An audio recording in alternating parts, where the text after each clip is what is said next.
नमस्कार दोस्तों, मेरा नाम सलोनी है। दी ऑटरिन में आपका स्वागत है। चीन ने यूएस को घेरा, अमेरिकी लोकतंत्र पर उठाए सवाल। चीन की कम्युनिस्ट पार्टी ने अगले हफ्ते अमेरिकी राष्ट्रपति जो बाइडेन की मेजबानी में होने जा रहे वैश्विक लोकतंत्र सम्मेलन की कड़ी आलोचना करते हुए शनिवार को अमेरिकी लोकतंत्र पर सवाल उठाए, जबकि अपनी शासन प्रणाली के गुणों की प्रशंसा की है। पार्टी पदाधिकारियों ने सवाल किए हैं कि एक ध्रुवीकृत देश दूसरों को व्याख्या कैसे दे सकता है। उन्होंने कहा है कि दूसरों को पश्चिमी लोकतांत्रिक मॉडल की नकल करने के लिए मजबूर करने की प्रयास भी बुरा माना जा रहा है। पार्टी के नीति शोधकर्ता कार्यालय ने उपनिदेशक तियान पेंगई ने कहा है कि महामारी ने अमेरिका व्यवस्था की खामियों को उजागर किया है। उन्होंने अमेरिका में कोविड-19 से बड़ी संख्या में लोगों की मौत के लिए राजनीतिक विवादों और ऊपरी से लोग निचले हिस्से तक विभाजित सरकार को जिम्मेदार ठहराया। वहीं पेया ने संवाददाता सम्मेलन में कहा, इस प्रकार का लोकतंत्र मतदाताओं के लिए खुशियां नहीं बल्कि तबाही लेकर आता है। उन्होंने एक सरकारी रिपोर्ट जारी की जिसमें बताया गया है कि कम्युनिस्ट पार्टी अपने लोकतंत्र के स्वरूप को क्या कहती है। बाइडेन ने बृहस्पतिवार से शुरू होने वाली 2 दिवसीय डिजिटल समिट फॉर डेमोक्रेटिक के लिए लगभग 110 सरकारों को आमंत्रित किया है। चीन और रूस को इसका न्योता नहीं मिला। पेंटागन ने हाल ही में अपनी एक रिपोर्ट जारी की। उसमें लिखा है कि अमेरिकी सेना चीन और रूस के अपने खिलाफ तैनाती और बेस को मजबूत करने वाली है। साथ ही ईरान और जिहादी संगठनों का मुकाबला करने के लिए मिडिल ईस्ट में अपने सैनिकों की पर्याप्त तैनाती को बरकरार रखेगी।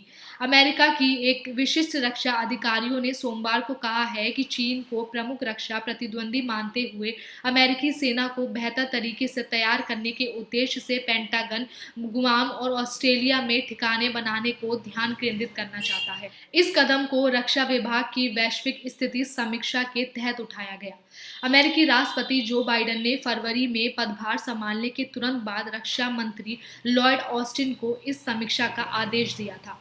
नीति संबंधी मामलों पर उप अवर सचिव की जिम्मेदारी संभाल रही डॉक्टर मारा कारगिल ने सोमवार को बताया था कि बाइडेन ने वैश्विक स्थिति समीक्षा से संबंधित ऑस्टिन के निष्कर्षों और सिफारिश को हाल ही में मंजूरी दी है।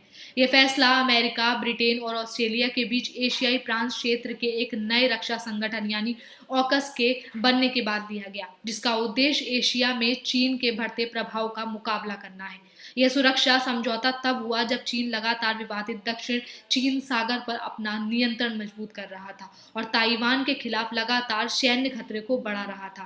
ताइवान हथियार सप्लाई को लेकर अमेरिका का एक महत्वपूर्ण सहयोगी है। वहीं वैश्विक स्थितियों की यह समीक्षा चीन का मुकाबला करने के लिए अमेरिकी रक्षा विभाग को गुआम और ऑस्ट्रेलिया में बुनियादी ढांचों को बढ़ाने और प्रशांत द्वीपों में सैन्य निर्माण को प्राथमिकता देने के साथ साथ सैन्य समझदारी गतिविधियों के लिए अधिकारी क्षेत्रीय समूह सुनिश्चित करने का निश्चय देती है, ताकि चीन की सैन्य आक्रामकता और उत्तर कोरिया के खतरों को रोका जा सके। साथ ही यूरोप में रूस को आक्रामकता के खिलाफ मजबूती प्रदान करेगा, सुरक्षा को खतरे में डालकर बंद करेगा। अमेरिकी ठिकानों को बेहतर और बढ़ाने से संबंधित पेंटागन की रिपोर्ट पर चीन ने मंगलवार को आपत्ति जताते हुए कहा कि यह कदम हिंद प्रशांत को घेरने और नियंत्रण करने के वॉशिंगटन के प्रयासों को पूरी तरीके से उजागर करता है। चीन विदेश मंत्रालय के प्रवक्ता झाओ लीजियन ने एक प्रेस कॉन्फ्रेंस में इस मामले पर प्रतिक्रिया मांगे जाने पर कहा, पेंटागन की रिपोर्ट तथाकथित हिंद प्रशांत क्षेत्र का सैन्यीकरण करने और उसे घेरने और चीन को रोकने के उसके वास्तविक इरादों को पूरी तरीके से उजागर करती है। और वहीं झाओ ने आगे कहा, चीन को खतरा बताकर सैन्य रक्षा एवं सैन्य शक्ति के विस्तार और सैन्य आधिपत्य बनाए रखने के लिए अमेरिका के प्रयासों का चीन कड़ा विरोध करता है। अमेरिकी पक्ष को एक काल्पनिक दुश्मन खड़ा करने की अपनी शीत युद्ध की मानसिकता को छोड़ देना चाहिए और विश्व युद्ध व सुरक्षा को खतरे में डालकर बंद कर देना चाहिए। अमेरिकी राष्ट्रपति जो बाइडेन ने पिछले महीने ही चीन के राष्ट्रपति शी जिनपिंग के साथ मानवाधिकार, व्यापार, ताइवान और हिंद प्रशांत जैसे मुद्दों पर परस्पर बढ़ते तनाव को दूर करने के लिए करीब 3.5 घंटे लंबी ऑनलाइन बैठक भी की थी।